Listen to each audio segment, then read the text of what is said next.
अस्सलाम वालेकुम dear students. Next जो है हम बोहर एटॉमिक मॉडल में जो हाइड्रोजन एटम की जो रेडियस है तो इसको जो है डिस्क्राइब करते हैं और इसको जो है कैलकुलेशंस की करते हैं। लेट्स सपोज जो है ये हाइड्रोजन एटम है और इस हाइड्रोजन एटम का जो है ये फिक्स एनर्जी ऑर्बिट है और यहाँ पे जो है ये इसका न्यूक्लियस है। सो बोहर एटॉमिक मॉडल में जो है कैलकुलेशन की कोई ज़रूरत नहीं है कि हमने कैलकुलेशन करनी है, लेकिन इसमें कुछ पॉइंट्स या टेक्निकल बातें हैं तो उसको हमने निकालना है और इस पर जो है डिस्कशन करनी है। सो लेट्स सपोज जो है ये न्यूक्लियस है और इस न्यूक्लियस में प्रोटॉन नंबर को एक्सप्रेस करते हैं जी से और इसमें जो चार्ज है इसको ई से एक्सप्रेस करते हैं और यहाँ पे जो इलेक्ट्रॉन है तो ये इलेक्ट्रॉन यहाँ पे जो है इस फिक्स एनर्जी ऑर्बिट में मूव कर रहा है, इसको एक्सप्रेस करते हैं ई से। यहाँ पे इन दोनों के दरमियान जो अट्रैक्टिव फोर्स है कूलम फोर्स है एफ सी जो है इसको डिस्क्राइब करते हैं कूलम्बिक फोर्स से, इनको डिस्क्राइब करते हैं कूलम फोर्सेस है। So the Coulomb force are responsible to जो है यहाँ पे सर्कुलर पाथ प्रोवाइड करें to provide a circular path, ये सर्कुलर पाथ यहाँ पे प्रोवाइड करता है इस इलेक्ट्रॉन को and it is balanced by a centrifugal force. इसको जो है सेंट्रीफ्यूगल फोर्स से यहाँ पे क्या करती है, बैलेंस करती है। तो हम जनरली जो है इस तरह डिस्क्राइब करते हैं कि अगर इस इलेक्ट्रॉन पे जो है ये Coulomb force are balanced by centrifugal force, इसको बैलेंस करती है and the Coulomb force are described as a k, यहाँ पे जो है ये q1 ये q2 divide by r square से इसको डिस्क्राइब करते हैं कि ये k है, ये q1 ये q2 ये r स्क्वायर है और यहाँ पे जो है ये FCG जो है centrifugal force is equal to m square by r जो है इसके बराबर है। तो इस इक्वेशन को फुल कैलकुलेशन करने की कोई जरूरत नहीं है, सिर्फ एक आइडिया यहाँ से निकालना है। अगर आप लोग देखिए ये इसके साथ कैंसिल होता है, k कांस्टेंट है, ये q कांस्टेंट है, ये q2 कांस्टेंट है, चार्जेस कांस्टेंट है, मास ऑफ इलेक्ट्रॉन कांस्टेंट है, velocity of electron is inversely proportional to the r, ये r के इनवर्सली प्रोपोर्शनल है। इसका मतलब यह यहाँ से एक आइडिया। अगर आप लोग देखिए अगर मैं यहाँ पे ये लिखूं कि इफ एन इलेक्ट्रॉन जो है the velocity of an electron, the velocity of an electron, एक इलेक्ट्रॉन की जो वेलोसिटी होगी इस मैक्सिमम जो है ये मैक्सिमम डिस्क्राइब होगी if the velocity of electron is maximum n, इसको जो है डिस्क्राइब करता हूँ a है, b है, c है और ये d है। तो यहाँ पे जो है r1 r2 r3 और यहाँ पे ये r4 है। अगर आप लोग देखें तो वेलोसिटी और r में इनवर्स रिलेशन है कि जितना इलेक्ट्रॉन न्यूक्लियस के करीब होगा उसकी वेलोसिटी ज्यादा होगी, जितना इलेक्ट्रॉन न्यूक्लियस से फार अवे जाता है अकॉर्डिंग टू दिस इक्वेशन जो है जो बोहर का कंसेप्ट है इसके मुताबिक जो है वेलोसिटी इसकी डिक्रीज होगी। तो सबसे जो मैक्सिमम वेलोसिटी होगी वो r1 में जो है आप लोगों के पास यहाँ पे डिस्क्राइब, क्योंकि इलेक्ट्रॉन जितना न्यूक्लियस के करीब होगा उसकी वेलोसिटी ज्यादा होगी। ये a है, ये b है, ये c है, ये d है। सेकेंड पॉइंट में ये है कि एक इलेक्ट्रॉन जो है L शेल में है, एक इलेक्ट्रॉन M शेल में है, एक इलेक्ट्रॉन K शेल में है और एक इलेक्ट्रॉन N शेल में है। तो इनमें से कौन से ऑर्बिट में जो है कौन से शेल में जो है इलेक्ट्रॉन की वेलोसिटी ज्यादा होगी, तो ये K शेल जो है न्यूक्लियस के करीब है तो इसकी वेलोसिटी यहाँ पे इलेक्ट्रॉन की वेलोसिटी मैक्सिमम है यहाँ पे होगी। अगर मैं यहाँ पे रिप्रेजेंट करता हूँ A B C D एक अनदर एंगल से इसको अगर मैं लिखूँ तो यहाँ पे n इज इक्वल टू 2 है, यहाँ पे n इज इक्वल टू 4 है, n इज इक्वल टू जो है 3 है और n इज इक्वल टू 1 है। तो द वेलोसिटी ऑफ इलेक्ट्रॉन जो है जब n इज इक्वल टू 1 होती है इस ऑर्बिट में जो है वेलोसिटी ऑफ इलेक्ट्रॉन सबसे मैक्सिमम होगी। तो अगर इनको n से डिस्क्राइब करते हैं तो least number of n have maximum velocity, उस इलेक्ट्रॉन की वेलोसिटी ज्यादा होगी और यहाँ पे k शेल और यहाँ पे r1 से। The velocity of electron is maximum in r1 and it is maximum in k shell, it is maximum in n जो है इज इक्वल टू 1 जो है यहाँ पे। तो जो इलेक्ट्रॉन न्यूक्लियस के करीब होगा उसकी वेलोसिटी ज्यादा होती है और जो इलेक्ट्रॉन न्यूक्लियस से जितना फार अवे जाता है उसकी वेलोसिटी जो है डिक्रीज होती है। अगर आप लोग देखें द फाइनल इक्वेशन जो है यहाँ पे जो हम लिखते हैं तो the r is equal to ये 0.529 angstrom into n square divide by z जो है इस इक्वेशन को यहाँ पे क्या करते हैं इस तरह एक्सप्रेशन करते हैं कि अगर आप लोग फोर्स देखें यहाँ पे जो है ये 0.529 एंगस्ट्रॉम है, ये क्या है, ये हमारे पास कांस्टेंट वैल्यू है और इसकी जो वैल्यू है अगर हम आमतौर पे इसको देखें तो यहाँ पे जो है इसकी वैल्यू मैं इसको एक्सप्रेस करता हूँ कि ये 0.529 एंगस्ट्रॉम है। तो अगर हम इस तरह डिस्क्राइब करते हैं कि this value is equal to h square, ये जो है h स्क्वायर है और यहाँ पे जो है एप्सिलॉन नॉट जो है यहाँ पे परमिटिविटी कांस्टेंट को एक्सप्रेस करता है। ये h जो है ये प्लांक्स इक्वेशन कांस्टेंट है, प्लांक्स इक्वेशन कांस्टेंट और ये एप्सिलॉन नॉट जो है यहाँ पे इसको डिस्क्राइब करता है। और अगर आप लोग देखें यहाँ पे it is divide by 4 pi square, ये 4 पाई स्क्वायर है ये 4 जो है ये अगर आप लोग देखें तो वो k की जो वैल्यू है तो k is equal to 1/4 pi epsilon nought है। अगर हम इस तरह एक्सप्रेशन करते हैं तो ये 4 पाई की जो वैल्यू है वहां से जो है हम यहाँ पे क्या करते हैं, इसको डिस्क्राइब करते हैं। तो अगर आप लोग देखें तो यहाँ पे जो है इसको 4 पाई स्क्वायर और यहाँ पे m स्क्वायर, तो ये जो है आप लोग के पास 0.529 एंगस्ट्रम के बराबर है। तो this value is equal to h square और यहाँ पे ये एप्सिलॉन नॉट ये भी कांस्टेंट है, 4 पाई स्क्वायर भी कांस्टेंट है और m स्क्वायर, तो ये 0.529 एंगस्ट्रम अगर आप इसमें वैल्यू पुट करें तो यहाँ पे आप लोगों के पास यहाँ पे जो है आप लोग फोर्स देखें ये n है और यहाँ पे ये z है। अगर आप देखें तो ये r है 0.529 एंगस्ट्रम। मैं यहाँ पे इसको एक्सप्रेस करता हूँ कि ये 0.5 अगर ये फर्स्ट ऑर्बिट हो, अगर ये फर्स्ट ऑर्बिट हो तो यहाँ पे n1 जो है हाइड्रोजन एटम का z वैल्यू क्या है, ये 1 है, तो ये 1 डिस्क्राइब होगा। तो r1 is equal to the value of r1 is equal to 0.529 angstrom into 1 जो है यहाँ पे स्क्वायर, तो 1 स्क्वायर इसके बराबर है। मैं इसको जो है डिस्क्राइब करता हूँ 0.529 एंगस्ट्रम है आप लोगों के पास r1 होगा। तो r2 अगर आप देखें तो ये 0.529 एंगस्ट्रम और यहाँ पे ये 2 स्क्वायर होगा, तो 0.529 एंगस्ट्रम अगर मैं इस तरह एक्सप्रेस करता हूँ तो यहाँ पे जो है इसके साथ 4 जो है मल्टीप्लाइड होगा। और अगर r3 को मैं एक्सप्रेस करता हूँ तो ये 0.529 एंगस्ट्रम और यहाँ पे ये 3 स्क्वायर होगा, it will be equal to 0.529 angstrom और यहाँ पे अगर आप देखें तो ये 9 होगा, 3 स्क्वायर जो है ये 9 के बराबर है। और अगर आप r4 को देखें तो ये 0.529 एंगस्ट्रम और यहाँ पे जो है ये 4 जो है इसके लिए यहाँ पे 0.529 एंगस्ट्रम यहाँ पे जो है 16 के साथ ये क्या होगा, मल्टीप्लाइड होगा। और अगर हम r5 को एक्सप्रेस करते हैं तो 0.529 एंगस्ट्रम ये 5 स्क्वायर होगा, 0.529 एंगस्ट्रम और अगर आप लोग देखें तो यहाँ पे 25 इसके साथ मल्टीप्लाइड होगा। ये अगर आप लोग देखें तो n वैल्यू जितनी इंक्रीज होती है तो साइज ऑफ द एटम जो है स्क्वायर टाइम इंक्रीज होता है। द वैल्यू ऑफ n जो है जब आप लोगों के पास डबल होता है तो size of the atom square time 4 time increase की तरफ चला जाता है।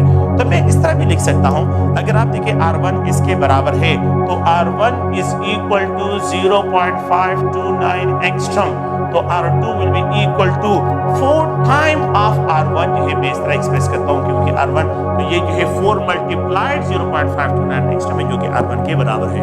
We can also write r3 is equal to 9 time of r1 जो है यहाँ पे डिस्क्राइब करता हूँ, r4 is equal to 16 time जो है अगर मैं इस तरह एक्सप्रेस करता हूँ तो ये 16 टाइम ऑफ r1 जो है इसको डिस्क्राइब करते हैं। और यहाँ पे r5 is equal to 25 time जो है इसको जो है अगर आप लोग देखें तो हाईलाइट कर रहा हूँ यहाँ पे 25 इंटू r1 जो है इसके बराबर है। तो आप लोग देखें जब n की वैल्यू इंक्रीज होती है साइज ऑफ द एटम जो है वो लोगों के पास इंक्रीज हो रहा है। द वैल्यू ऑफ n जब इंक्रीज होता है तो यहाँ पे अगर आप देखिए गोर कैलकुलेशन जो है अगर ये r2 माइनस r1 है, यहाँ पे r3 माइनस r जो है 2 है, यहाँ पे r4 माइनस r3 है और r5 माइनस जो है r4 ये जो है रेडियस का जो डिफरेंस है तो डिफरेंट टाइप्स ऑफ शेल्स के लिए तो उनको जो है फाइंड करते हैं। तो ये अगर आप इसको देखें तो यहाँ पे ये 4 है और यहाँ पे जो है 4r1 माइनस r1 है। अगर आप देखें तो यहाँ पे ये 9 है और ये 9r1 माइनस r1 है और यहाँ पे जो है अगर आप देखें तो ये 16 है, तो 16r1 माइनस जो है अगर आप देखें तो सॉरी यहाँ पे जो है ये 4r1 जो है यहाँ पे ये 4r1 है और इसको ये 4r1 है, ठीक है, ये 16r1 है तो यहाँ पे जो है 9r1 जो है इससे जो है माइनस होगा और यहाँ पे जो है ये 25 जो है 25r1, सो 25r1 इसको जो है अगर मैं लिखता हूँ 25r1 माइनस जो है 16 जो है यहाँ पे r1 जो है इसके लिए लिखा जाएगा। यहाँ पे जो डिफरेंस है तो ये 3r1 का डिफरेंस आ रहा है, यहाँ पे जो डिफरेंस है तो 5r1 का डिफरेंस आ रहा है, यहाँ पे जो डिफरेंस है तो अगर आप देखें तो 7r1 का डिफरेंस और यहाँ पे जो डिफरेंस है ये 9r1 का जो डिफरेंस है।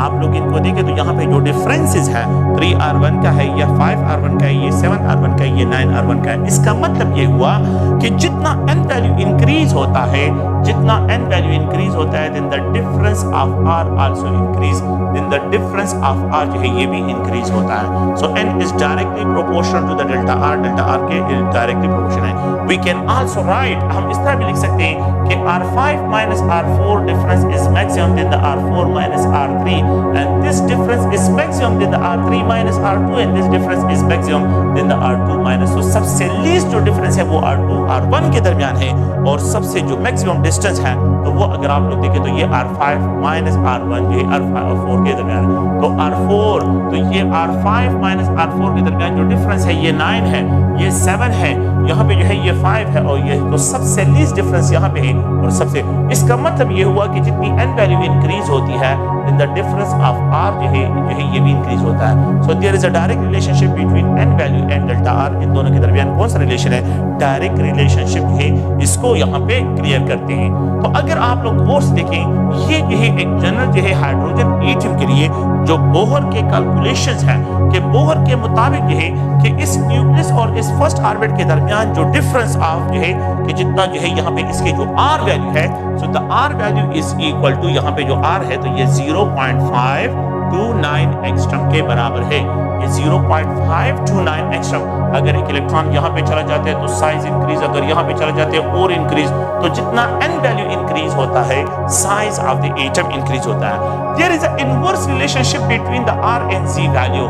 So there is an inverse relationship between R and Z value. Z is a proton number and आप लोगों को पता है कि जब प्रोटॉन नंबर इंक्रीज होता है तो size of the atom shrink होता है, जब प्रोटॉन नंबर इंक्रीज होता है size of the atom shrink होता है। तो लेट्स सपोज जो है बोहर एटॉमिक मॉडल जो है हम अप्लाई करते हैं हीलियम आयन पे, Bohr atomic model is not applicable on the helium molecule, helium इस पे अप्लाई नहीं होता क्योंकि इसके साथ 2 इलेक्ट्रॉन्स हैं। Bohr atomic model can not be applied on a 2 electron system, it can explain only a unique electron system. तो R will be equal to 0.529 angstrom into first orbit n is equal to 1 है, तो ये ground state electron के लिए, इस electron के लिए तो ये 1 स्क्वायर होगा, लेकिन प्रोटॉन नंबर जो है हीलियम का जो है ये फिक्स है, ये 2 है, तो यहाँ पे ये 2 होगा। तो R helium ion will be equal to, अगर आप लोग देखें तो 0.529 एंगस्ट्रॉम डिवाइड बाय 2, तो अगर आप radius of the hydrogen first orbit में देखें तो 0.529 एंगस्ट्रॉम के बराबर है। तो कैन वी राइट इस इक्वेशन को कि R helium ion is also equal to, इसकी जगह अगर मैं radius of hydrogen divide by 2 लिखूं तो ये भी आप लोगों के पास है, तो R helium ion is half of the radius of the hydrogen है, and we can also write this equation कि R hydrogen is equal to 2 time of the R helium ion है, इसके भी बराबर जो है यहाँ पे आ रहा है। तो जब आप लोगों के पास जो है प्रोटॉन नंबर इंक्रीज होते हैं तो साइज ऑफ द एटम जो है उसका रेडियस जो होगा वो रेडियाई जो है वो डिक्रीज होगा।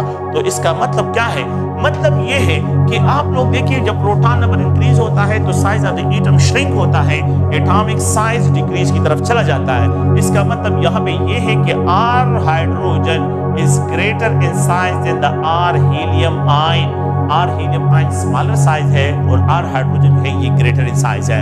अगर आप लोग देखें R lithium ion, Bohr atomic model is also applicable on the lithium ion with a double positive charge हो, तो यहाँ पे जो है ये 0.529 एंगस्ट्रॉम और फर्स्ट ऑर्बिट के लिए 1 स्क्वायर होगा और यहाँ पे जो है ये 3 पे डिवाइड होगा क्योंकि the Z value of the lithium is 3 है, प्रोटॉन नंबर लिथियम का 3 है। तो अगर आप लोग देखें तो यहाँ पे R lithium ion is equal to ये 0.529 angstrom divided by 3. We can also write this equation कि R हाइड्रोजन डिवाइड बाय 3, वहाँ पे 2 पे डिवाइड, तो ये हाइड्रोजन के रेडियस के बराबर है, तो रेडियस ऑफ हाइड्रोजन, तो radius of the lithium ion is 3 times lesser than the radius of hydrogen. तो radius of hydrogen will be equal to ये 3 इसके साथ, तो 3 times of the radius of lithium ion के जो है ये क्या है, ये इसके बराबर है। तो अगर आप लोग देखें तो R hydrogen is equal to 3 times the radius of the lithium ion जो है ये इसके बराबर है। तो ये एक जनरल सा पॉइंट है, पॉइंट सिर्फ इसमें आप लोगों ने ध्यान में रखना है कि जब n वैल्यू इंक्रीज होती है तो size of the atom increase होता है और जब प्रोटॉन नंबर इंक्रीज होते हैं तो साइज ऑफ द एटम है ये डिक्रीज की तरफ चला जाता है। तो ये रेडियस से डिफरेंट टाइप्स ऑफ पॉइंट्स हैं। अगर आप लोग देखें तो मैं यहाँ पे ये भी एक्सप्रेस करता हूँ कि R लिथियम आयन जो है सबसे स्मॉलेस्ट साइज का होगा और R हाइड्रोजन जो है ये सबसे बिगर साइज का होगा। तो R हाइड्रोजन जो है ये greater in size while R lithium ion जो है सबसे लीस्ट जो है यहाँ पे डिस्क्राइब किया जाएगा। तो ये रेडियस से रिलेटेड जो है ये पॉइंट्स हैं और आप लोगों ने जो है इनको ध्यान में रखना है। तो बोहर एटॉमिक मॉडल का जो रेडियस है तो ये एक जनरल जो है इसकी और इसकी कैलकुलेशन की और कुछ जरूरत नहीं है। आप लोगों ने जो है सिर्फ डेल्टा आर का पॉइंट याद रखना है कि रेडियस जो है आप लोगों के पास की जो है जितना एन वैल्यू इंक्रीज होता है रेडियस का डिफरेंस जो है वो आप लोगों के पास इंक्रीज होता है। सेकंड जो है हम यहाँ पे बोहर एटॉमिक मॉडल में जो रेडियस कैलकुलेशन की बात मैंने की है, नेक्स्ट पे यहाँ पे कैलकुलेशन करता हूँ Bohr energy calculation of hydrogen atom के बोहर ने जो है हाइड्रोजन एटम के लिए जो एनर्जी कैलकुलेशन की है तो उस कैलकुलेशन की तरफ आते हैं। अच्छा, देयर इज नो नीड कि हम जो है उस कैलकुलेशन कॉम्प्लिकेटेड मैथमेटिक्स की तरफ चले जाए। हम यहाँ पे जो बेसिक पॉइंट्स हैं उसको जो है डिस्कशन करेंगे और फिर जो है कि ये न्यूक्लियस है और यहाँ पे अगर आप लोग गौर से देखिए यहाँ पे इलेक्ट्रॉन है, ये इलेक्ट्रॉन इस न्यूक्लियस के इर्द गिर्द रिवॉल्व हो रहा है। तो जिस एनर्जी के साथ ये रिवॉल्व हो रहा है उस एनर्जी को काइनेटिक एनर्जी कहते हैं। अच्छा, ये न्यूक्लियस और इस इलेक्ट्रॉन के दरमियान जो अट्रैक्टिव फोर्सेस है these forces are described as a potential energy, इसको potential energy से describe करते हैं। The total energy of electron will be equal to the sum of kinetic energy of electron and plus potential energy of electron। इन दो energy का जो sum up होगा तो ये total energy of the electron क्या होगा, डिस्क्राइब होगा।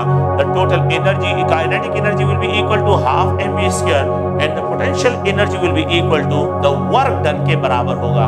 ये क्या है, ये वर्क के बराबर है। नो हम यहाँ पे वर्क किसको एक्सप्रेस करते हैं, ये वर्क जो है अगर आप लोग देखें यहाँ पे जो है अट्रैक्टिव फोर्सेस कूलम फोर्सेस हैं और यहाँ पे जो है आर डिस्टेंस है तो इस कूलम फोर्सेस का और आर का जो आप लोगों के पास प्रोडक्ट होगा वो आप लोगों के पास यहाँ पे वर्क डिस्क्राइब होगा। वो इस सिस्टम की पोटेंशियल एनर्जी से इलेक्ट्रॉन की पोटेंशियल एनर्जी डिस्क्राइब की जाएगी। तो अगर आप लोग इस पॉइंट को देखें तो कूलम जो है यहाँ पे ये वर्क जो है इसको एक्सप्रेस करता हूँ, that is also called potential energy. और इस कूलम फोर्सेस को अगर आप देखें तो ये k q1 q2 divide by r square है मल्टीप्लाइड ये r। अगर आप देखिए ये r इस r के साथ कैंसिल होता है तो the potential energy of electron that is k q1 q2 divide by r। ये आप लोग देखिए, अगर आप लोग देखिए मैं एक इलेक्ट्रॉन के इस इलेक्ट्रॉन की काइनेटिक एनर्जी यहाँ पे मैक्सिमम है, अगर मैं इस पे काम करता हूँ इसमें एनर्जी ऐड करता हूँ, जब एनर्जी ऐड करता हूँ ये इलेक्ट्रॉन यहाँ पे चला जाएगा। अगर मैं इसमें और एनर्जी ऐड करता हूँ तो ये इलेक्ट्रॉन यहाँ पे चला जाएगा। अगर मैं इसमें और एनर्जी ऐड करता हूँ तो ये इलेक्ट्रॉन यहाँ पे चला जाएगा। इसकी पोटेंशियल एनर्जी इंक्रीज होगी। तो जितना मैं एक इलेक्ट्रॉन को न्यूक्लियस से फार अवे लेके जाता हूँ इसकी पोटेंशियल एनर्जी इंक्रीज होती जाएगी। अगर मैं इसी इलेक्ट्रॉन को जो है न्यूक्लियस के करीब लेके आता हूं तो इसकी पोटेंशियल एनर्जी तो ये डिस्क्राइब होगा पॉजिटिव पोटेंशियल एनर्जी से और ये डिस्क्राइब होगा नेगेटिव पोटेंशियल एनर्जी से। अगर मैं एक इलेक्ट्रॉन को फ्रॉम हाई एनर्जी स्टेट से जो है न्यूक्लियस के करीब लेके आता हूं तो इसकी पोटेंशियल एनर्जी क्या होगी, वो डिक्रीज होगी क्योंकि अट्रैक्टिव फोर्स होंगे। तो मेरा मतलब यहाँ पे क्या है कि जब एक इलेक्ट्रॉन न्यूक्लियस के करीब आता है तो इसकी पोटेंशियल, अगर इसकी काइनेटिक एनर्जी पॉजिटिव हो तो डेफिनेटली इसकी पोटेंशियल एनर्जी क्या होगी, वो नेगेटिव होगी। तो we can write a point यहाँ पे जो मैं लिखना चाहता हूँ वो ये है कि potential energy minus k q1 q2 divide by r। तो अब potential energy have inverse relation with minus one और r। इसका मतलब ये है कि potential energy of electron is directly proportional to r। ये r के डायरेक्टली प्रोपोर्शन है।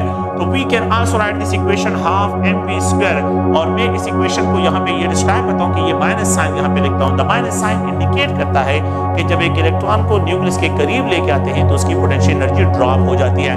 तो इस इक्वेशन को अगर आप लोग देखें q1 q2 और यहाँ पे जो है अगर आप देखें तो ये r इसके बराबर है। आप लोग एक दूसरे पॉइंट को यहाँ पे निकालता हूँ वो भी जो है यहाँ पे डिस्क्रिप्शन करनी है उसको अगर आप लोग वो देखिए मैं सिर्फ ये कैलकुलेशन उसके लिए कर रहा हूँ। ये mv square we know that fc is equal to fcg अभी इससे पहले इक्वेशन में डिस्कस की है and that is k q1 q2 divide by r square is equal to जो है यहाँ पे mv स्क्वायर बाय r। ये इसके साथ कैंसिल हो mv स्क्वायर है, mv square is equal to k q1। तो अगर आप लोग देखें mv square is equal to k q1 q2 divide by r जो है ये इसके बराबर है। तो वी कैन आल्सो राइट जो है इस इक्वेशन को the total energy of electron is equal to half ये है अगर आप देखिए और इस mv स्क्वायर की जगह k मैं इसको एक्सप्रेस करता हूँ q1 q2 और डिवाइड बाय r। ये minus k q1 q2 by r इन दोनों कैल्शियम ले तो ये 2r होगा। अगर मैं इस पे डिवाइड करता हूँ तो ये माइनस 2k q1 q2 हो जाएगा। अगर मैं इस पे ये 1 आ जाएगा तो यहाँ पे ये k q1 q2 होगा। तो यहाँ पे जो है total energy of electron will be equal to minus k q1 q2 divide by 2r से इसको डिस्क्राइब करते हैं। तो ये 2r है। अच्छा, the total energy of electron जो कैलकुलेशन पॉइंट ऑफ व्यू से है वो ये है कि it is inversely proportional to -1/r। इसका मतलब ये हुआ कि टोटल एनर्जी ऑफ इलेक्ट्रॉन जो है is direct proportional to r।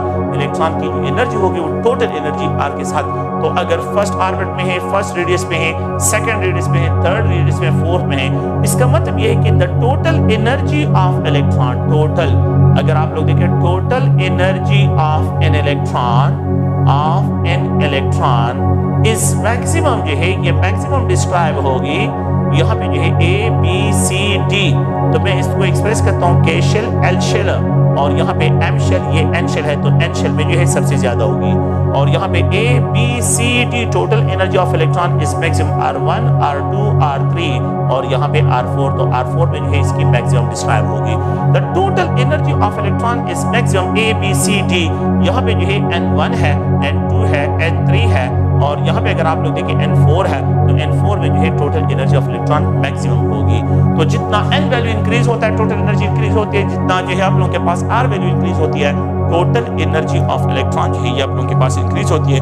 तो ये हमारे लिए इंपॉर्टेंट बस सिर्फ इस पॉइंट तक पहुंचना था कि the energy of electron is inversely proportional to -1/r जो है, इसका मतलब ये है कि the energy of electron is direct proportional to r, ये r के डायरेक्टली प्रोपोर्शन है कि जितनी जो है आप लोगों के पास r वैल्यू इंक्रीज होती है एनर्जी ऑफ एन इलेक्ट्रॉन जो है ये आप लोगों के पास इंक्रीज जो है ऑब्जर्व होती है।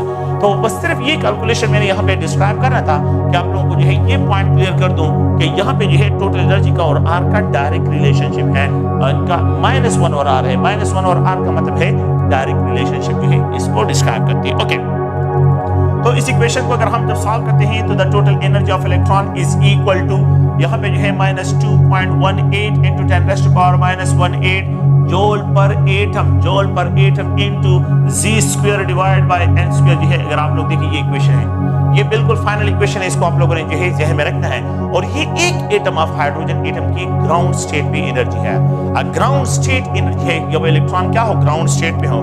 सो ग्राउंड स्टेट में अगर आप लोग देखें ground state of hydrogen atom, ground state of hydrogen atom की जो एनर्जी है, एनर्जी हाइड्रोजन एटम एनर्जी ये नेगेटिव में है। नेगेटिव का मतलब है ये लोअर एनर्जी स्टेट में, नेगेटिव साइन का मतलब यहाँ पे ये है कि ये ग्राउंड स्टेट में, इट मींस ये लोअर एनर्जी स्टेट में है। तो हाइड्रोजन एटम एनर्जी जो है ये नेगेटिव डिस्क्राइब होती है, तो it is describe as a negative, इसको जो है नेगेटिव डिस्क्राइब करते हैं ground state energy of hydrogen atom. तो ये -2.18 × 10⁻18 जूल पर एटम जो है अगर आप लोग देखें तो ये z²/n² जो है इसको डिस्क्राइब करते हैं। अगर मैं इसको 1 मोल में एक्सप्रेस करूं, ये एक एटम की एनर्जी है, अगर मैं 1 mole of hydrogen atom, 1 mole of hydrogen atom की बात करता हूं, 1 mole of hydrogen atom that is -13.31 kilo joule per mole जो है into z² divide by n² इसकी वैल्यू होगी। सो ये जो है -13.31 किलो जूल पर मोल जो है z² इनटू n² अगर आप लोग देखें तो ये इसकी वैल्यू जो है यहाँ पे क्या करते हैं ये डिस्क्राइब करते हैं। तो ये टोटल एनर्जी ऑफ इलेक्ट्रॉन जो है अगर हम यहाँ पे डिस्क्राइब करते हैं तो यहाँ पे जो है ये जो -13 है, -13.31 या जो है अगर आप लोग देखिए -2.18 × 10⁻⁻18 जूल पर एटम जो इसकी वैल्यू है ये कांस्टेंट है। ये क्या है, ये कोई कांस्टेंट है लेकिन ये मोल के लिए 1 मोल ऑफ हाइड्रोजन एटम के लिए, और ये सिंगल हाइड्रोजन एटम के लिए जो है यहाँ पे क्या करते हैं इसको एक्सप्रेस करते हैं and this value is equal to mass of electron, और यहाँ पे ये चार्ज है, यहाँ पे ये z² है। हाइड्रोजन एटम के लिए z की वैल्यू जो है ये 1 ही होती है, तो अगर आप लोग उसको z² में एक्सप्रेस करते हैं यानी तो ये m जो है ये मास ऑफ इलेक्ट्रॉन है, ये e जो है ये चार्ज ऑफ इलेक्ट्रॉन, n जो है आप लोगों के पास प्रोटॉन है, और z जो है ये प्रोटॉन नंबर को एक्सप्रेस करता है। और अगर आप लोग देखें तो यहाँ पे जो है इसको यहाँ पे जो एक्सप्रेस करते हैं तो that is equal to 8ε0² h²। ये क्या है, ये सारी वैल्यूज कांस्टेंट है, m जो है e4 z² 8ε0² और यहाँ पे 8, no this value is equal to अगर आप देखें तो ये 2.18 × 10⁻⁻18 ये कांस्टेंट, ये भी कांस्टेंट, ये भी कांस्टेंट, ये वैल्यू सारे पुट करें तो आप लोगों के पास एक एटम के लिए जूल पर एटम ये वैल्यू होगी। लेकिन अगर आप इसके साथ किलो जूल और पर मोल में इसको डिस्क्राइब करते हैं तो फिर ये वैल्यू जो है -13.31 किलो जूल पर मोल के बराबर होगी। तो 1 mole of electron, 1 mole of hydrogen atom, 1 mole of hydrogen atom को अगर आप मल्टीप्लाई करते हैं और किलो जूल में इसको एक्सप्रेस करते हैं तो फिर ये वैल्यू इसके बराबर होगी। तो ये Me4Z² 8 epsilon naught square h² जो है आप लोगों के पास ये इक्वेशन है। सो ये अगर आप लोग देखें तो ये मैं इस तरह एक्सप्रेस करता हूँ कि -13.31 किलो जूल पर मोल। मैं इस तरह भी एक्सप्रेस कर सकता हूँ ये एक एटम के लिए, और अगर मैं एक हाइड्रोजन एटम को तो ये -13.4 इलेक्ट्रॉन वोल्ट इंटू 1/n² भी लिख सकते हैं। इलेक्ट्रॉन वोल्ट में जो भी आप लोग ये क्या कर सकते हैं इसको एक्सप्रेस करें तो 13.4 इलेक्ट्रॉन वोल्ट जो है ये 13.6 जो है पासबुक में 6 लिखा हुआ है, 13.6 इलेक्ट्रॉन वोल्ट जो है इसको जो है डिस्क्राइब करते हैं। तो यहाँ पे ये 13.6 जो है पासबुक में 13.4 लिखा है, पासबुक में 13.6 लिखा है। तो इसमें आप लोग के पास ग्राउंड स्टेट के लिए so the ground state energy of a single hydrogen atom, the ground state energy of a single hydrogen atom, the ground state energy मैं यहाँ पे एक्सप्रेस कर रहा हूँ कि the ground state energy of a single hydrogen atom is equal to -2.18 into 10⁻⁻18 joule per atom इसकी value है, joule पर एटम है। The ground state energy of 1 mole, ground state energy of 1 mole of hydrogen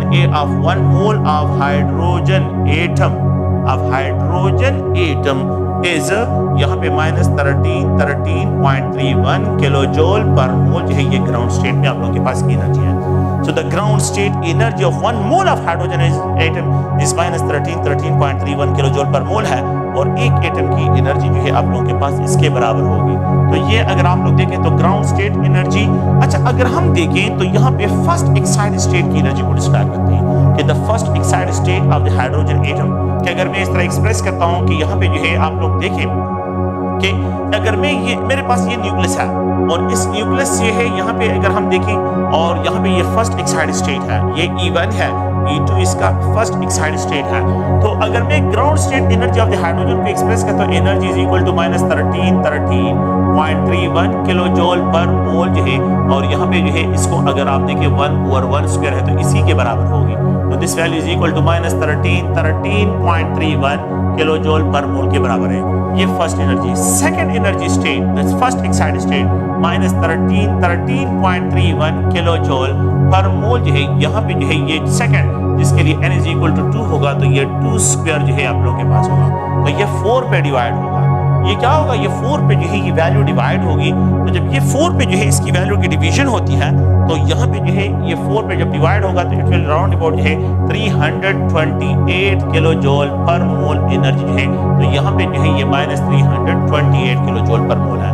-328 तो ये -13 है और ये -328 है, इससे ज्यादा है, ये कम है, ये लोअर वैल्यू है और ये ज्यादा वैल्यू है। तो अगर आप लोग देखें, अगर मैं थर्ड एक्साइटेड स्टेट में चला जाऊं तो ये -13.31 किलो जूल जो है, सॉरी ये सेकंड एक्साइटेड स्टेट है, एनर्जी लेवल 3 जो है ये सेकंड एक्साइटेड स्टेट है, यहाँ पे ये 3² होगा। अगर आप इसको 9 पे डिवाइड कर लेते हैं तो यहाँ पे जो है आप लोगों के पास क्या है कि ये 13.31 किलो जूल पर मोल है, तो यहाँ पे जो है इसकी जो वैल्यू है ये -145 किलो जूल आप लोगों के पास पर मोल इसकी वैल्यू होगी। किलो जूल पर मोल है, सॉरी इसको जो है ये याद रखें कि किलो जूल पर मोल जो है ये वैल्यू इसके लिए डिस्क्राइब हो, किलो जूल पर मोल है। ओके, और अगर मैं यहाँ पे E4 की तरफ चला जाता हूँ तो ये -13.31 किलो जूल पर मोल है, तो यहाँ पे जो है यहाँ पे ये 4² 16 पे ये वैल्यू डिवाइड होगी। जब ये वैल्यू 16 पे डिवाइड होगी तो यहाँ पे जो इसके लिए डिस्क्रिप्शन होगा वो अगर आप लोग देखें तो ये 16 पे डिवाइड होगा तो ये -82 किलो जूल पर मोल जो है इसकी वैल्यू डिस्क्राइब होगी। अगर आप लोग देखें ये जो है, अगर आप इसमें सबसे ज्यादा एनर्जी को देखें तो -82 ज्यादा है, तो E4 की energy is greater than the E3, E3 की energy is greater than the E2, E2 की energy is greater than the E1। यहाँ पे ये -82 है, ये -145 है, ये -328 है और ये -13.31 है, तो ये नेगेटिव साइन में सबसे लीस्ट वैल्यू और नेगेटिव साइन में सबसे ज्यादा वैल्यू है। तो E4 की energy is greater than the E3, E3 की energy is greater than the E2, E2 की energy is greater than the E1। तो सबसे लीस्ट एनर्जी जो है यहाँ पे आप लोगों के पास E1 के लिए डिस्क्राइब होगी। तो ये अगर आप लोग देखिए, इस कंक्लूजन ये है कि जितना n वैल्यू इंक्रीज होता है the total energy of electron जो है ये इंक्रीज होती है। जितनी n वैल्यू इंक्रीज होती है, जितनी the value of n increase होती है the total energy of electron जो है। तो आप लोग देखिए ये इक्वेशन है कि -13.31 किलो जूल पर मोल है और यहाँ पे जो है ये 1/n² है। तो अगर आप इस इक्वेशन को देखें तो ये माइनस साइन है, तो इट मींस -1/n²। इसका मतलब ये कि energy is direct proportional to n²। ये डायरेक्ट प्रोपोर्शन है क्योंकि ये -1/n² है। इस n² को ऊपर लेके जाते हैं तो माइनस मल्टीप्लाइड माइनस, तो ये पॉजिटिव हो जाएगा। तो the total energy of electron is direct proportional to n²। ये n² के डायरेक्ट प्रोपोर्शन है। एक दूसरा पॉइंट अगर आप लोग और देखें, ये मेरे पास ये न्यूक्लियस है, एक इलेक्ट्रॉन की एनर्जी E1 है, एक इलेक्ट्रॉन की एनर्जी E2 है, एक इलेक्ट्रॉन की एनर्जी E3 है, एक इलेक्ट्रॉन की एनर्जी E4 है। मेरे पास the total energy of electron जो है, जितना मेरे पास n वैल्यू इंक्रीज होता है total energy of electron increase हो रहा है। क्योंकि यहाँ पे फोटॉन की एनर्जी इतनी है, यहाँ पे फोटॉन की एनर्जी इतनी है, यहाँ पे फोटॉन की एनर्जी इतनी है, यहाँ से इलेक्ट्रॉन को यहाँ पे लेके इसकी एनर्जी इंक्रीज हो रही है, टोटल एनर्जी इंक्रीज आ रहा है। लेकिन एक दूसरा पॉइंट जो है जिसकी तरफ हम आ रहे हैं और उसको जो है यहाँ पे डिस्क्राइब करना चाहते हैं, वो ये है कि अगर आप लोग और देखें, इसमें हम गैप ऑफ एनर्जी को फाइंड आउट करते हैं कि what is the difference of energy between. तो हम ये देखते हैं कि E2 minus E1, E2 minus E1, E2 E3 minus E2, और यहाँ पे जो है E3 जो है यहाँ पे E4 माइनस E3 जो है, कि इनके दरमियान जो डिफरेंस ऑफ एनर्जी है तो वो किस तरह हमने फाइंड आउट करना है। तो मैंने ये वैल्यू ऑलरेडी लिखी है और आप लोग थोड़ा सा देखें कि इन वैल्यूज को जो है किस तरह जो है डिस्क्राइब करते हैं। तो ये एनर्जी जो है अगर आप लोग देखें, ये एनर्जी E1 की है, ये एनर्जी E2 की है, ये एनर्जी E3 की है और यहाँ पे ये एनर्जी E4 की है।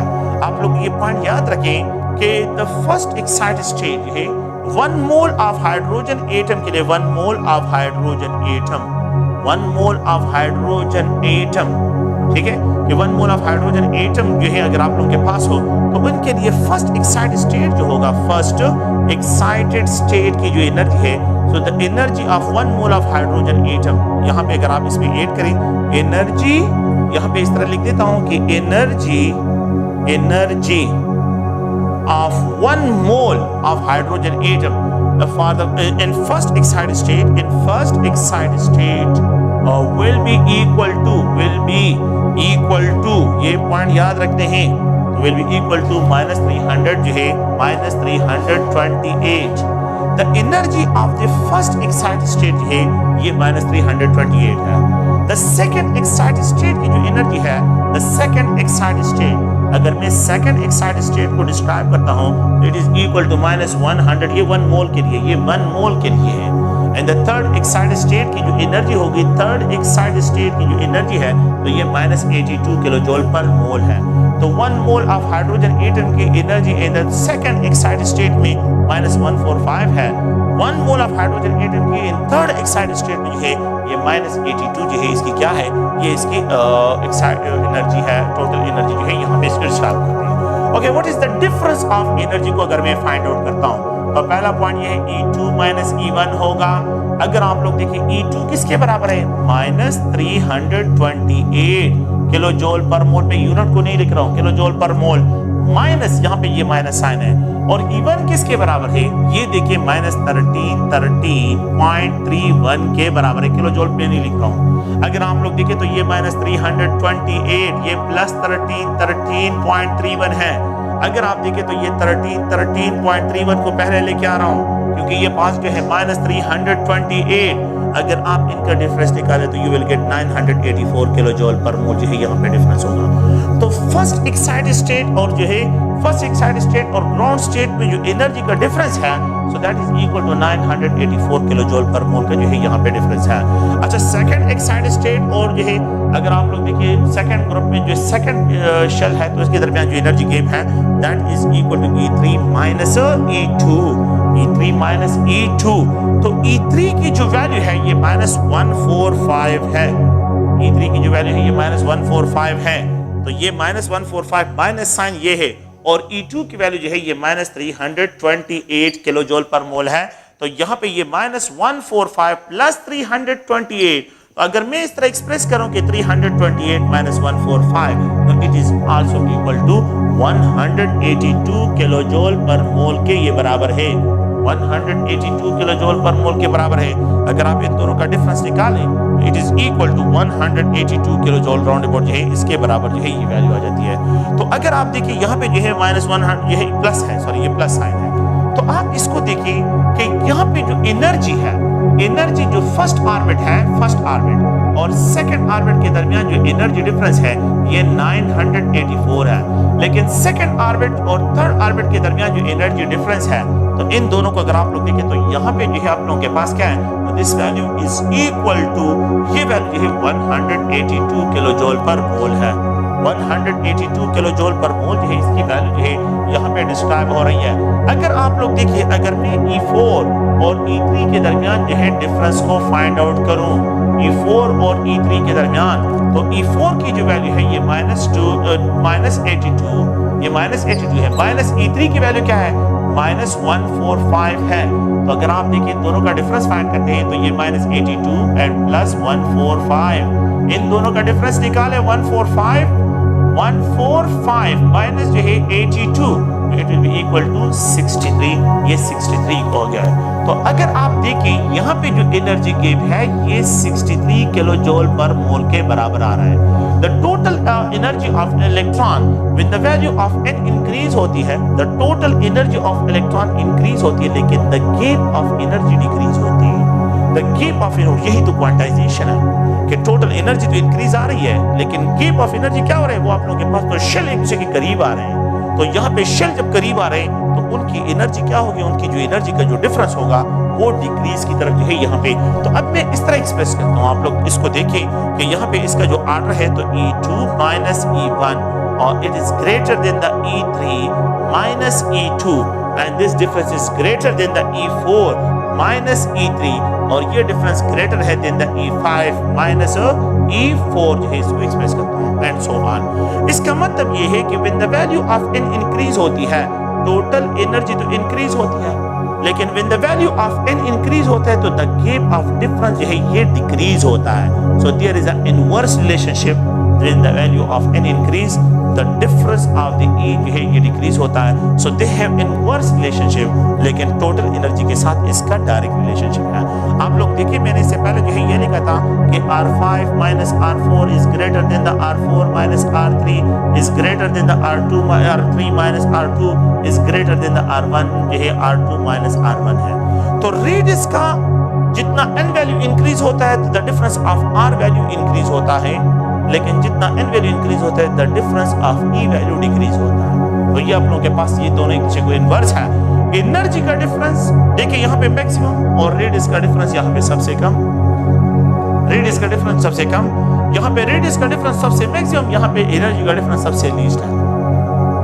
तो एनर्जी का difference is inversely proportional to the radius जो डिफरेंस है। तो रेडियस का डिफरेंस और एनर्जी का जो डिफरेंस है ये किसी को इनवर्स रिलेटेड है। So there is no inverse relationship between the radius difference and energy difference जो है इसको है आप लोगों ने क्लियर करना है। देखिए बात सुनिए, एक और पॉइंट की तरफ आते हैं, E2 माइनस E1 और is greater than the E3 minus E2 is greater than the E4 minus E3 is greater than the E5 minus जो है E4 है। यहाँ पे एनर्जी गेप डिफरेंस ज्यादा है, डेफिनेटली प्रोटॉन की जो फ्रीक्वेंसी होगी वो भी ज्यादा होगी और यहाँ पे जो वेव नंबर्स होंगे वो भी ज्यादा होंगे, लेकिन वेवलेंथ शॉर्टर होगा, shorter wavelength of radiation emission होगा। यहाँ पे एनर्जी क्या हो जाएगी, कम हो जाएगी, ई वैल्यू कम, यहाँ पे ई ज्यादा, यहाँ पे ई फ्रीक्वेंसी भी कम हो जाएगी, वेव नंबर भी कम हो जाएंगे, लेकिन वेवलेंथ क्या हो जाएगा, ज्यादा हो जाएगा। यहाँ पे एनर्जी और कम हो जाएगी, फ्रीक्वेंसी कम हो जाएगी, वेव नंबर कम हो जाएंगे। ये ई कम हो रहा है, शॉर्ट होता जाता है और वेवलेंथ क्या हो रहा है, वो इंक्रीज होता जाता है। और यहाँ पे एनर्जी सबसे कम, फ्रीक्वेंसी कम, वेव नंबर कम और वेवलेंथ जो है सबसे जो है ज्यादा होगा। तो अगर आप लोग देखिए मैं यहाँ पे डिस्क्राइब करता हूँ कि E2 माइनस E1 में जो है वेवलेंथ सबसे शॉर्टर होगा और E5 माइनस E4 में जो डिफरेंस होगा यहाँ पे वेवलेंथ सबसे, तो E5 माइनस E4 में मैक्सिमम वेवलेंथ वाला फोटॉन रिलीज होगा, और E2 माइनस E1 में जो है शॉर्टर वेवलेंथ मिनिमम वेवलेंथ वाला फोटॉन क्या होगा आप लोगों के पास यहाँ पे रिलीज होगा। तो आप लोगों ने इस एनर्जी को E2 minus E1, E3 minus E2, E4 minus E3, E5 minus E4 जो है ये जो है आप लोगों के पास इंक्रीजिंग ऑर्डर ऑफ वेवलेंथ है, ये आप लोगों के पास डिक्रीजिंग ऑर्डर ऑफ एनर्जी है, ये डिक्रीजिंग ऑर्डर ऑफ फ्रीक्वेंसी है, ये decreasing order of the wave number जो है आप लोगों के पास। तो ये 4 क्वेश्चन है और इन 4 क्वेश्चन को आप लोगों ने ज़हन में रखना है। इनमें से आप लोगों को कंफ्यूज करने के लिए वेवलेंथ भी दिया जा सकता है, यहाँ पे जो है अगर आप लोग देखिए फ्रीक्वेंसी वाइज भी दिया जा सकता है, तो इसमें वेव नंबर में भी, और इसको जो है अगर आप लोग देखिए एनर्जी वाइज भी डिस्क्राइब कर सकते हैं। सो द टाइम जो है कि कौन सी डिफरेंस में मैक्सिमम एनर्जी रिलीज होगी E2 माइनस E1 में, और कहाँ पे जो है सबसे लीस्ट होगी तो वो E5 माइनस E4 में जो है अगर आप लोग देखें तो ये आप लोगों के पास सबसे लीस्ट एनर्जी है, यहाँ पे ये रिलीज होगी। So maximum wavelength E5 minus E4 और मिनिमम वेवलेंथ मैक्सिमम फ्रीक्वेंसी जो है वो आप लोगों के पास E2 माइनस, और लीस्ट वेव नंबर जो है वेव फ्रीक्वेंसी जो है वो E5 माइनस E4 में जो है आप लोगों के पास ऑब्जर्व होगी। तो अगर आप लोग देखिए एनर्जी जो है जिसको हमने अभी डिस्कस किया कि एनर्जी का जो डिफरेंस है, आप लोगों ने ये इक्वेशन भी याद रखना है। दिस मैथमेटिकल रिलेशन को आप लोगों ने जो है ज़हन में रखना है कि यहाँ पे जो है अगर आप देखें तो ये Me4 और यहाँ पे देखिए 8 जो है Z स्क्वायर, मैं Z स्क्वायर को भी एक्सप्रेस करता हूँ। अगर आप देखें तो ये Me4 Z square 8 epsilon naught square H square into 1 over N1 square minus 1 over N2 square. ये इक्वेशन आप लोगों ने याद रखना है। इस इक्वेशन को this value is also equal to 13.31, ये 13.31 है, ये इक्वेशन याद रखना है। और इस इक्वेशन का सीक्वेंस बहुत इंपॉर्टेंट है, 1 over N1 square minus 1 over N2 square होगा। Delta E will be equal to Me4 Z square, यहाँ पे 8 epsilon naught square H square 1 over N2 square minus 1 over N3 square होगा। अगर आप E3 और E2 के दरमियान जो है फाइंड करते हैं, ये E2 माइनस E1 होगा। प्लीज आपने ये N2 होगा, ये E3 होगा। अगर आप देखें यहाँ पे जो है मैं E4 माइनस E3 को एक्सप्रेस करता हूँ तो delta E will be equal to Me4 Z square 8 epsilon naught square H square into 1 over E, यहाँ पे N3 square minus 1 over N4 square जो है ये होगा। Delta E will be equal to यहाँ पे ये Me4 Z square 8 epsilon naught square H square, और यहाँ पे जो है अगर आप देखें तो ये 4 माइनस जो है यहाँ पे 5, ये स्क्वायर जो है इसके लिए अगर ये क्या हो E5 माइनस E4 को आप एक्सप्रेस करते हैं तो ये प्रॉपर रिप्रेजेंटेशन है, ये कांस्टेंट है। लेकिन यहाँ पे देखिए 1 over N1 minus 1 over N2, 1 over N1 square minus 1 over N3 square, 1 over N3 square minus 1 over N4 square, 1 over N4 square minus 1 over N5 square. ये आप लोगों ने जो है ये मैथमेटिकल रिलेशन, इस रिलेशन को याद रखना है, ये डिराइव करने की कोई जरूरत नहीं, ये रिलेशन याद रखना है। क्योंकि जो है द करेक्ट रिप्रेजेंट जो है कि कौन सा मैथमेटिकल रिलेशन जो है वो the correct representation of the difference of energy को एक्सप्रेस करते हैं, तो वो आप लोग के पास ये सीक्वेंस होगा। अगर आपने ये लिखा कि 1 over N2 minus 1 over N1 गलत होगा, अगर ये एक्सप्रेस किया कि 1 over N3 minus 1 over N2 गलत होगा, अगर 1 over N4 minus 1 over N3 लिखा ये गलत है, 1 over N5 minus 1 over N4 लिखा ये गलत होगा। आपने ये करेक्ट रिप्रेजेंटेशन जो है इसको डिस्क्राइब करना है तो ये आप लोगों ने यूज करना है, ठीक है। तो ये एक रिलेशन है जिसको आप लोगों ने ज़हन में रखना है। नेक्स्ट है अगर आप लोग देखें इसी इक्वेशन को कि delta E is equal to H nu, delta E is equal to H nu is equal to Me4 Z square divide by 8 epsilon naught square H square 1 over N1 square minus 1 over N2 square. अगर आप लोग देखें मैं यहाँ पे एक और frequency से जो रिलेटेड है कि ये Me4 Z square 8 epsilon naught square H square, ये H यहाँ पे ट्रांसफर करता हूँ तो ये H इसके साथ मल्टीप्लाई ये H क्यूब होगा, और यहाँ पे ये 1 over N1 square minus 1 over N2 square.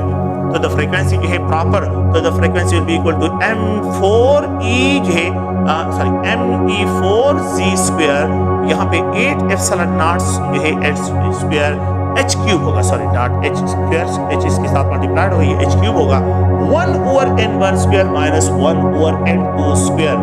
Next जो है अगर आप देखें तो यहाँ पे me4 ये z स्क्वायर होगा 8 epsilon naught square h cube होगा और ये 1 over n2 square minus 1 over n3 square होगा।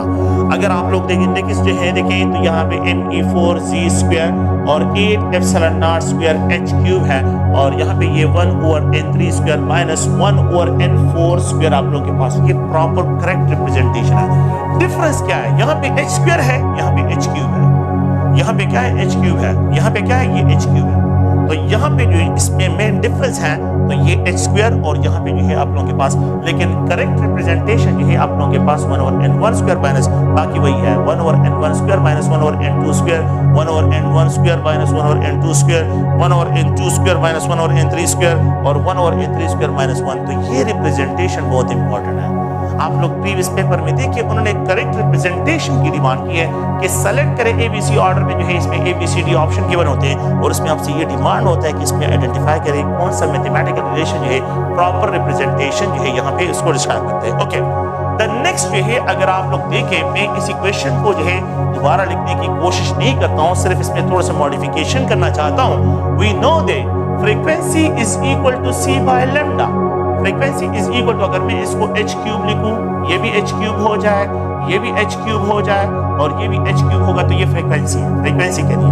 लेकिन फ्रीक्वेंसी के साथ में c बाय लैम्डा भी लिख सकता हूँ, ये c बाय लैम्डा यहाँ पे जो है अगर मैं इस c बाय लैम्डा को यहाँ पे ट्रांसफर करूँ, ये c बाय लैम्डा यहाँ पे ट्रांसफर हो तो वी कैन आल्सो एक्सप्रेस कि ये c जो है यहाँ से क्रॉस कर लेता हूँ यहाँ पे, तो यहाँ पे ये 1 ओवर लैम्डा। तो इसको अगर आप लोग देखें अब ये c 8 epsilon naught square h cube, ये h क्यूब है me4 और ये z है। तो एक अनदर जो कांस्टेंट है जिसको हम रेडबर्ग कांस्टेंट से एक्सप्रेशन करते हैं, तो अगर आप देखें तो रेडबर्ग कांस्टेंट की जो वैल्यू है Rydberg constant that is abbreviated me4, यहाँ पे z स्क्वायर, z कांस्टेंट है, z क्या है प्रोटॉन यहाँ पे हाइड्रोजन के लिए कांस्टेंट है और यहाँ पे ये 8 epsilon naught square h cube और ये c वेलोसिटी ऑफ लाइट है। नो ये जो है रेडबर्ग कांस्टेंट को एक्सप्रेस करता है, ये क्या है रेडबर्ग कांस्टेंट को एक्सप्रेस करता है और इसकी जो वैल्यू है तो ये 1.097 into 10 raised to power 7 पर मीटर जो है इसकी वैल्यू डिस्क्राइब होती है, ये कांस्टेंट है।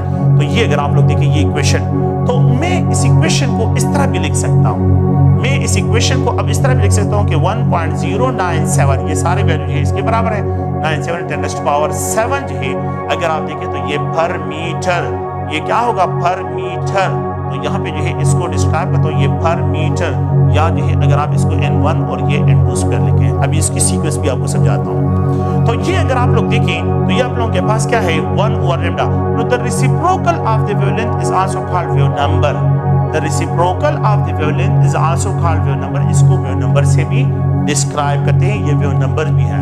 आप लोग देखिए अब यहाँ पे फिर इसको सीक्वेंस वाइज एक्सप्रेशन करते हैं कि आप लोगों ने क्या करना है कि wave number will be equal to 1.097 into 10 raised to power 7 जो है अब देखिए पर metre 1 over n1 square minus 1 over n2 square, यहाँ पे wave number is equal to 1.097 into 10 raised to power 7 पर metre into 1 over n2 square minus 1 over n3 square और यहाँ पे जो है wave number is equal to 1.097 into 10 raised to power 7 पर metre 1 over n3 square minus 1 over n4 square, and the wave number is also equal to 1.097 into 10 raised to power 7 per meter into 1 over n4 square minus 1 over n5 square है।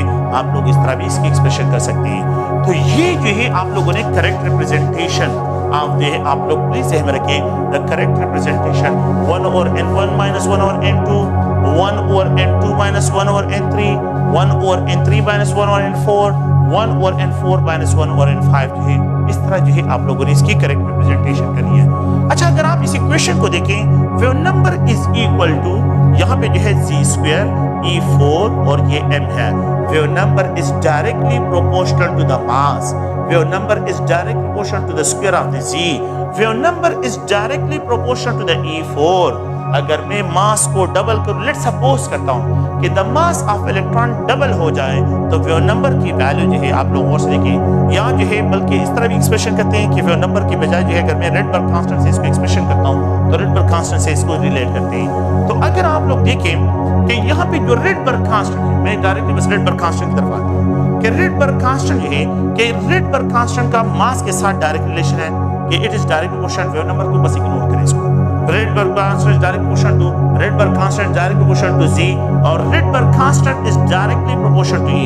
तो अगर मैं मास को double करता हूँ, what will happen to the R value? R value double हो जाएगी क्योंकि दरमियान फर्स्ट पावर है। तो अगर मैं मास ऑफ इलेक्ट्रॉन को लेट सपोज करता हूँ डबल करता हूँ तो Rydberg constant की वैल्यू डबल हो जाएगी। अगर मैं जो है z वैल्यू प्रोटॉन नंबर को डबल करूँ, तो ये फिक्स होते हैं, तो यहाँ पे ये स्क्वायर टाइम चेंज आ जाएगा, ये 4 टाइम इंक्रीज हो जाएगा। और अगर मैं चार्ज को इंक्रीज करूं, डबल कर देता हूं, तो ये 4 टाइम, तो 4 आप लोगों के पास पावर में इंक्रीज आ जाएगा। मतलब ये है कि यहाँ पे एक वैल्यू है, अगर मैं इसको डबल कर देता तो 4 का जो है क्या हो जाएगा, 4 टाइम जो है इसका, तो यहाँ पे ये 16 टाइम जो है आप लोगों के पास हो जाएगा। तो 2 2s are 4, 8 and multiplied 2 is equal to 16 time है आर की वैल्यू। तो E जो है अगर डबल कर लेता हूँ 16 टाइम आर की वैल्यू इंक्रीज होगी। E को अगर हाफ कर लेता हूँ तो 16 टाइम जो है, तो अगर मैं E को हाफ करता हूँ तो R की वैल्यू 16 टाइम डिक्रीज हो जाएगी। अगर मैं E को डबल करता हूँ तो R की वैल्यू 16 टाइम इंक्रीज हो जाएगी। अगर मैं Z को हाफ करता हूँ तो R की वैल्यू जो है 4 टाइम लेसर हो जाएगी। अगर मैं Z को डबल करता हूँ तो R की वैल्यू जो है 4 टाइम इंक्रीज हो जाएगी। और अगर मैं मास को हाफ करता हूँ, मास अगर आप लोग देखें मास ऑफ इलेक्ट्रॉन, अगर मैं मास ऑफ इलेक्ट्रॉन को हाफ करता हूँ तो R भी हाफ हो जाएगा। अगर मैं मास को 2 टाइम इंक्रीज करूँ तो R भी जो है यहाँ पे क्या हो जाएगा, 2 टाइम इंक्रीज की तरफ चला जाएगा। तो ये एक जनरल रिलेशन है रेडबर्ग कांस्टेंट का, और वेव नंबर्स को बस आप लोग इग्नोर करें, जो वेव नंबर्स के रिलेशन है उसको जो है यहाँ पे डिस्क्राइब नहीं करते बस। तो ये अगर आप देखें, ये हमने वेव नंबर को डिस्कस कर लिया, हमने जो है यहाँ पे प्रोटॉन नंबर्स के साथ रिलेशन, ये सारी बातें जो है यहाँ पे हमने डिस्कशन की है। अगर आप लोग देखें नेक्स्ट जो है हम जो टारगेट करते हैं तो वो है एनर्जी, जो स्पेक्ट्रम ऑफ हाइड्रोजन है, तो उसको डिस्कस करते हैं। Spectrum of hydrogen, what is the spectrum of hydrogen, का स्पेक्ट्रम क्या है, तो उसको जो है यहाँ पे डिस्क्राइब करते हैं। स्पेक्ट्रम ऑफ हाइड्रोजन में लेट सपोज जो है, इससे पहले हम थोड़ा सा ब्रीफली इंट्रोडक्शन करते हैं स्पेक्ट्रम क्या होते हैं।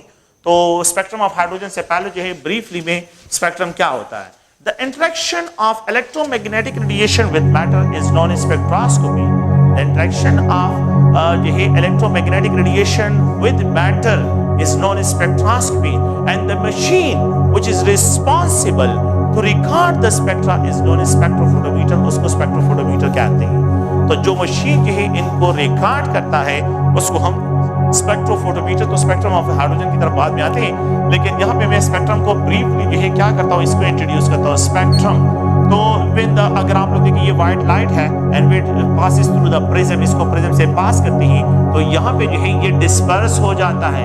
यहाँ पे ये violet, indigo, blue, green, yellow, orange और red. The visual display of white light when it is passed through a denser medium is known as spectrum। ये जनरल बिल्कुल क्रूड लैंग्वेज में इसकी डेफिनेशन है। So the visual display of white light when it is passed through a prism is known as spectrum। इसको हम क्या कहते हैं, इसको हम जो है यहाँ पे स्पेक्ट्रम डिस्क्राइब करते हैं। Violet, indigo, blue, green, yellow, orange और रेड। अगर आप देखें तो ये यहाँ पे जो है बेंड ऑफ कलर जो है यहाँ पे 7 कलर्स का जो है बेंड अपीयर होगा।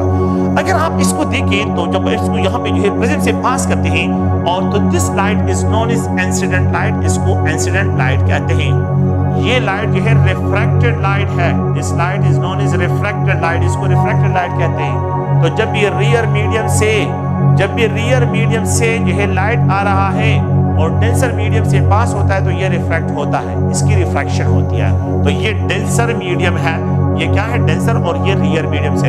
यहाँ पे ये एंगल ऑफ इंसिडेंट, और इसको डिस्क्राइब करते हैं एंगल ऑफ रिफ्रैक्शन। ये एंगल ऑफ रिफ्रैक्शन है, जिस फोटॉन की एनर्जी ज्यादा उसका एंगल ऑफ रिफ्रैक्शन ज्यादा, जिस फोटॉन की फ्रीक्वेंसी ज्यादा उसका एंगल ऑफ रिफ्रैक्शन ज्यादा, जिस फोटॉन की वेव नंबर ज्यादा उसका एंगल ऑफ रिफ्रैक्शन ज्यादा, जिस फोटॉन का वेवलेंथ ज्यादा उसका angle of refraction come.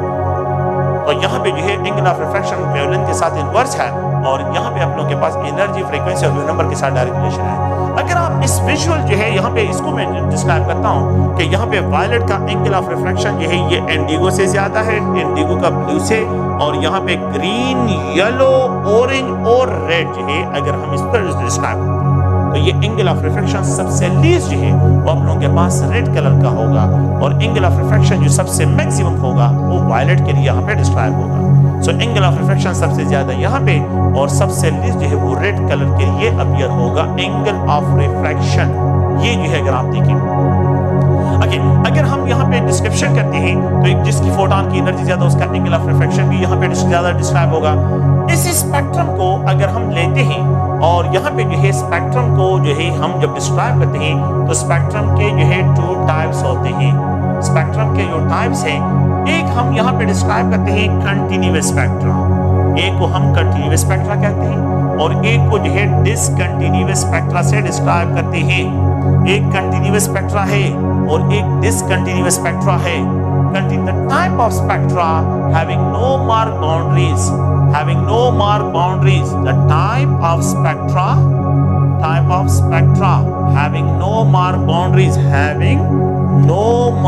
boundaries, तो such a type of spectra are described as a continuous spectra। इसको continuous spectra से describe करते हैं। Rainbow is an example of continuous spectra। इस तरह के स्पेक्ट्रा को हम डिफ्यूज स्पेक्ट्रा भी कहते हैं। इसमें जो कलर्स होते हैं तो ये एक दूसरे के साथ मर्ज हो जाते हैं।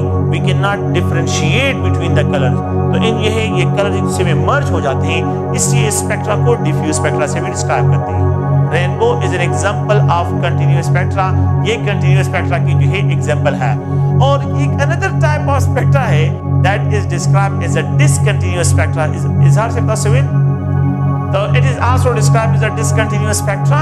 So the type of spectra having marked boundaries, the type of spectra having marked boundaries, spectra having marked boundaries, तो ऐसे स्पेक्ट्रा को हम क्या कहते हैं?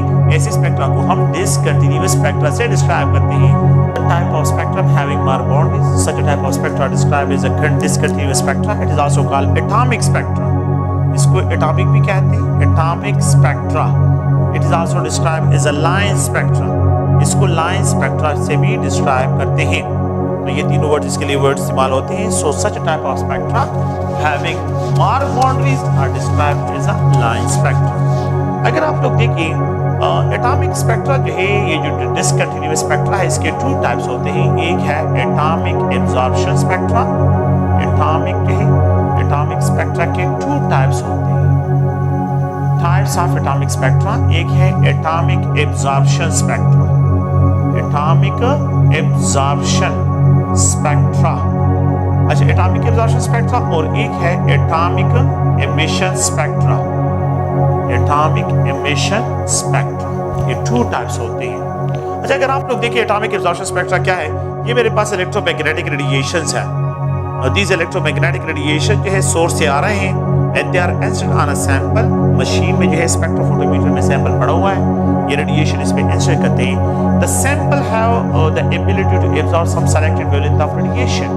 तो ये उन एनर्जी लेवल्स को जो है एब्जॉर्ब करते हैं, उन एनर्जी ऑफ फोटॉन्स को एब्जॉर्ब करते हैं जो इनकी एनर्जी गेप के साथ मैच करते हो, उनके एब्जॉर्ब कर लेते हैं। लेट्स सपोज करता हूँ कि ये रेडिएशन 1, रेडिएशन 2, रेडिएशन 3, रेडिएशन 4 है, तो ये इसमें से जो है 2 को एब्जॉर्ब कर लेता है और यहाँ पे जो है 4 को एब्जॉर्ब कर लेता है। लेट्स सपोज रेडिएशन 2 और रेडिएशन 4 को एब्जॉर्ब कर लेता है। रेडिएशन 1 को ट्रांसमिट, रेडिएशन 3 भी ट्रांसमिट होता है। This light is called transmitted light. इस लाइट को हम क्या कहते हैं? ट्रांसमिटेड लाइट से इसको डिस्क्राइब करते हैं। This light is described as a incident light.